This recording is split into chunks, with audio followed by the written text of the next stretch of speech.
हरे कृष्ण। तो आज हम देखेंगे हमारे अच्छे कर्म, गुड कर्म और बैड कर्म क्या होते हैं, और वो हम अपने जब को कैसे यूज कर सकते हैं ये गुड कर्म और बैड कर्मों के फलों से बाहर निकलने के लिए। तो ये आज हम देखेंगे।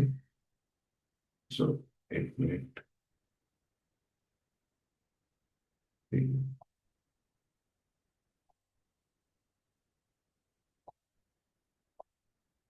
ओके। यस।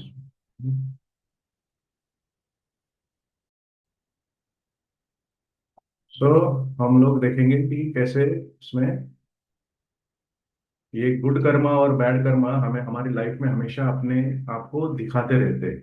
अब जैसे हम लोग कुंडली देखते हैं तो हमें फ्यूचर के बारे में पता लगता है। बट ये हमारे जो करंट सिचुएशन है, वो हम इस सिचुएशन में क्यों है वो हमें पता नहीं लगता। तो जब वो कैसे हम पता कर सकते हैं, जो जिस सिचुएशन में हम है, जैसे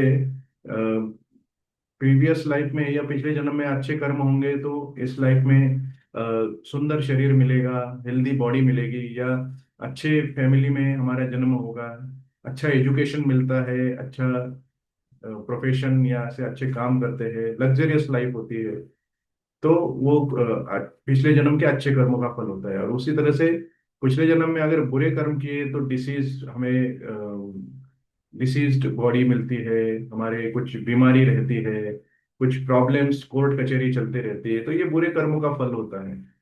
तो जैसे सिंपल एक प्रिंसिपल होता है, अच्छे कर्म करते हैं तो अच्छा रिजल्ट मिलता है, इस जन्म में मिलेंगे नहीं तो अगले जन्म में मिलते हैं। सेम बुरे कर्म करते हैं तो बुरे रिजल्ट मिलते हैं। तो ये हम कभी कभी हमें पता लगता, ऐसे भी लगता है कि हमारे इंटेंशन सही होते हैं, फिर भी हमें उसके रिएक्शन मिलते हैं। तो उसका एक उदाहरण हमें देखने को मिलता है।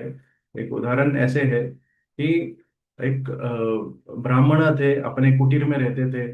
पुराने जन्म में, पुराणों में ये कथा है कि अपने कुटीर में रहते थे। और वो एक दिन नदी में स्नान करने गए, अपने कुटीर के पास में ही नदी थी। तो उन्होंने देखा कि एक गाय थी, वो भागते भागते उनके कुटीर में घुस गई। और वो गाय के पीछे एक कसाई था, वो छुरी लेके वो कसाई गाय को मारने के लिए पीछे पीछे भाग रहा था। तो वो कसाई ने देखा नहीं गाय कहाँ गई, तो वो ब्राह्मण को पूछा कि वो गाय कहाँ है। अब ब्राह्मण एक दुविधा में फंस गए कि वो गाय को बचाना है, तो जो झूठ बोलना पड़ेगा, और गाय सच बोला तो गाय मारी जाएगी। तो झूठ बोलेंगे तो ये धर्म का विरुद्ध हो जाएगा, और सच बोलेंगे तो गाय मारी जाएगी। ये कंफ्यूजन था। बट फिर भी उन्होंने क्या किया, एक डिसीजन लेके उन्होंने अपने हाथ से, राइट हैंड से दिखा दिया कि वहां पे वो गाय गई है। और उनको ऐसा लगा कि उन्होंने सत्य बोला है, उन्होंने धर्म के पालन किया है। और कसाई ने फिर गाय को बाहर निकाला और उसका उसको मार डाला। अब ये धर्म जो होता है, ये मैकेनिकल, सिर्फ एक भौतिक, एक यांत्रिक सत्य नहीं होता है कि सत्य ही बोलते जाना है। कि धर्म मतलब हाउ, व्हेन एंड व्हाट, कैसे, कब और कहाँ, टाइम प्लेस सर्कमस्टेंस के हिसाब से वो होता रहता है। और ही वो यहाँ से यहाँ पे उस ब्राह्मण ने सत्य भी बोला था, बट वो एक हिंसा का कारण बन गए थे। और ये सब कर्म में ऐड होता रहता है। अब अगले जन्म में क्या होता है, वो ब्राह्मण एक गांव में जाते हैं, और एक घर में जो पति पत्नी रहते हैं उनको रिक्वेस्ट करते हैं कि एक रात के लिए वहां पे उनके आंगन में सो सकते हैं। तो वो मान जाते हैं, और रात को वो ब्राह्मण की वो घर में जो पत्नी रहती थी, वो ब्राह्मण के पास जाती है, और वो बोलती है कि हम लोग जंगल में जाके एंजॉयमेंट करेंगे। बट ब्राह्मण बोलता है कि ये गलत है, मैं किसी और की पत्नी के साथ ऐसे व्यवहार नहीं कर सकता, किसी और की पत्नी मेरी माता समान होती है। बट वो पत्नी को उसका गुस्सा आ जाता है, तो वो बोलती है कि मैं आपसे बदला लूंगी। तो वो क्या करती है, वो घर में जाके अपने पति को मार डालती है चाकू से, और जोर जोर से चिल्ला के गांव के लोगों को बुलाती है। और वो बताती है कि ये ब्राह्मण ने मेरे पति को मारा है। अब गांव वालों ने देखा कि अ, उनको बाद में पता लगा कि ये झूठ था, बट फिर भी उन्होंने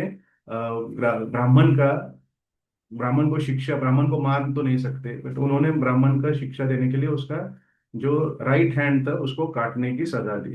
अब ब्राह्मण ये सोचता रहा कि मैंने कुछ किया भी नहीं फिर भी मुझे ये सजा मिली, और वो भगवान से प्रार्थना करने लगे। तो उनको वो समझ में आता है भगवान, मतलब एक उनको एक दृष्टांत होता है, और वो बोलता है कि वो उनको पता लगता है कि पिछले जन्म में वो एक ब्राह्मण थे, और उन्होंने राइट हैंड दिखा के वो गाय कहाँ थी वो बता दिया था।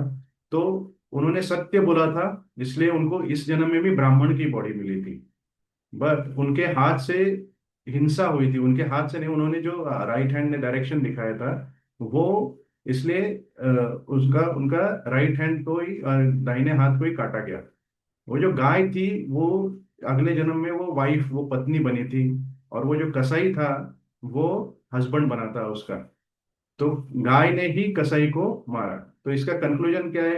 एवरी एक्शन जो भी हम करते हैं उसका इक्वल एंड अपोजिट रिएक्शन मिलता रहता है। ठीक है।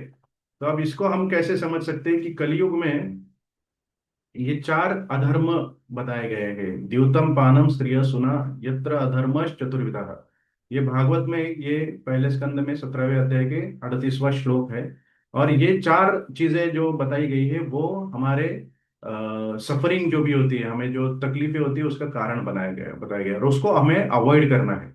अब ये चार रेगुलेटिव प्रिंसिपल्स क्या है, मतलब क्या है कि द्यूतम मतलब गैम्बलिंग, तो हमें गैम्बलिंग नहीं करना है। द्यूत मतलब गैम्बलिंग या जुआ खेलना।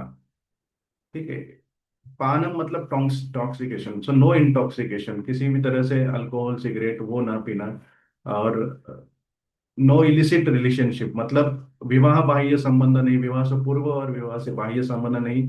और नो मीट ईटिंग मतलब वो मांस मच्छी या किसी को हिंसा नहीं करना, ये सारी चीजें। तो ये अगर हम कॉन्शियसली अवॉइड करते हैं तो हमारे कर्म अच्छे रहते हैं। और इसी तरह से ये ये कैसे करना है, अभी ये सबसे इम्पोर्टेंट है।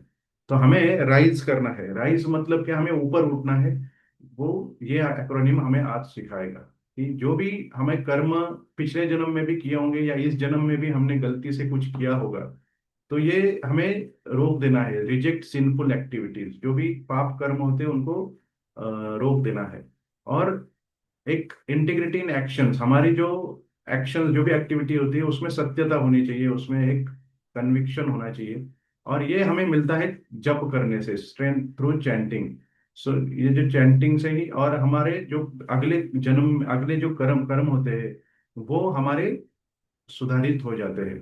तो अगर हम अपने पाप कर्म को छोड़ देते हैं और एक कन्विक्शन से, एक दृढ़ता से के साथ हम अगर जप करते हैं, तो हमारा भविष्य हमेशा ही अच्छा रहेगा। तो इसी तरह से हम ये ध्यान में रखते हुए आज जप करेंगे कि let stand and rise above all karmic bondage. जो भी हमें कर्मिक बॉन्डेज हमारे इस जन्म में हुए होंगे या पिछले जन्म में थे, हम उससे ऊपर उठना चाहते हैं, इसलिए आज हम जप करेंगे। तो आज सबसे रिक्वेस्ट है कि आप अनम्यूट करके आप अपना जप स्टार्ट कर सकते हैं। हरे कृष्ण।